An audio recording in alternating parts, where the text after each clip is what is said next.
grown up, and I have 10 grandchildren. So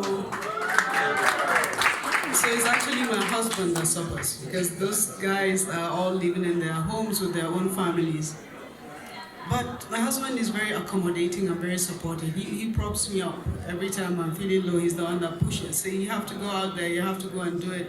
You're not doing it for yourself alone, you're doing it for the women in Nigeria, you're doing it for the part of the country you have come from, and you're doing it for all of the people of Nigeria. So it's a very satisfying job. I'm trying to do my best under the circumstance. We've done some things that are largely social. I'm happiest when I do something that is touching the lives of people. One of the things I've done while I was in the Budget and Planning Ministry is the Social Investment Program. We started the Social Investment Program. We started in October 2016 with no beneficiaries. And by December last year, we had gone to covering up to 10 million people and the lives of people. Also, I was responsible for managing and coordinating the humanitarian crisis in the Northeast. So when you talk about refugee camps, I'm very familiar with that. And I do hope you will bring a Wakanda to the northeastern part of Nigeria, because that's 1.9 million displaced people. A lot of them children that have never known anything other than the camps.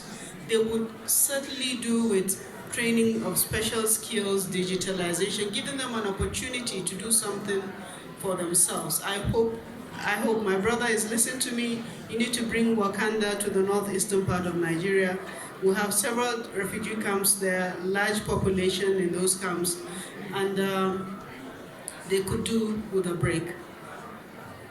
Thank you very much for that. Please. Before I ask my next question, so everybody looking for a husband, please patronize Nigerian men. See, we produce leaders.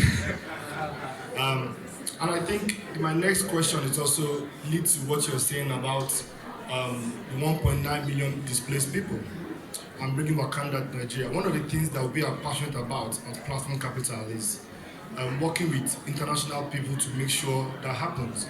One instrument that has been fairly successful is what they call result-based financing, which is where you have people that have budgets for all these displaced, all these grants, but they are worried about if they drop the money may not be used for the right thing. So what they then do is create a scheme where private sector works with the donor agencies to fund those projects. And when the results are achieved, the donors don't pay it back. It's been very successful in the UK, and we're coming up with a program in Nigeria, and we'll come and meet you for that. There's a lot of interest. A number of years now, and they're doing great work. What is different is we don't have any schemes that are designed to build up the capacity, especially of the young ones, using ICT to be able to help themselves to earn some income while they're still within the camp. I think that's a difference that Wakanda can make. Thank you, and just to follow on that, so one of the things we are doing is on entrepreneurship. Okay. And the key, so we are focused on 3 key goals, education and entrepreneurship, because we think those 2 things can unlock our value, especially in that area.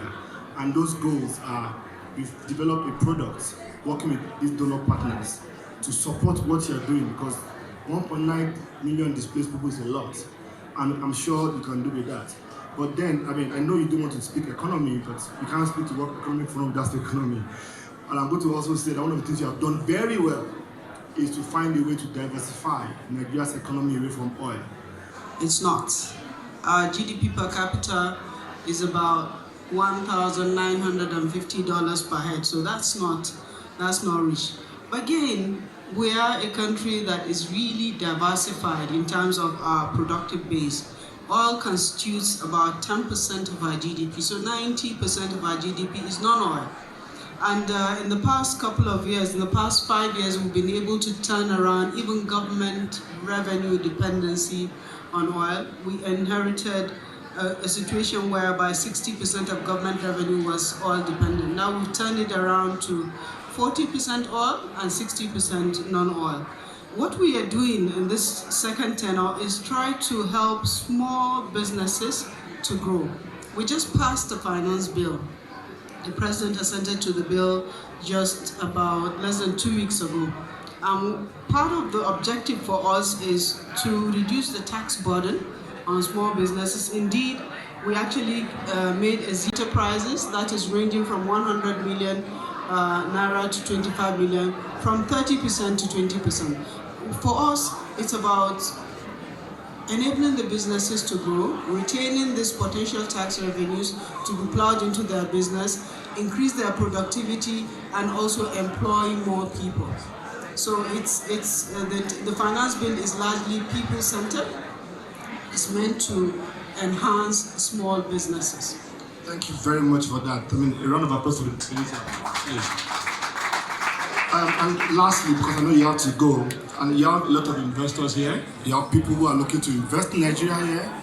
I think just one last word on what the government is doing to attract foreign investment or foreign partnership, because from my perspective, we're doing a lot to try to improve the ease of doing business. And the last report that was released by the World Bank in December showed that Nigeria has moved 15 places up from 149 to 139. We're working with the states to help them hasten things like acquiring titles for land, making it easy for people to pay their taxes, and also making it easy for businesses to get registered and to get started. We also have development finance institutions that are giving out small loans to businesses and also to small and medium-sized businesses. We have a new bank that is called the Development Bank of Nigeria. We have recapitalized the Bank of Industry. We're in the process of recapitalizing the Bank of Agriculture, just also that businesses will be able to operate more easily. thank you very much. On behalf of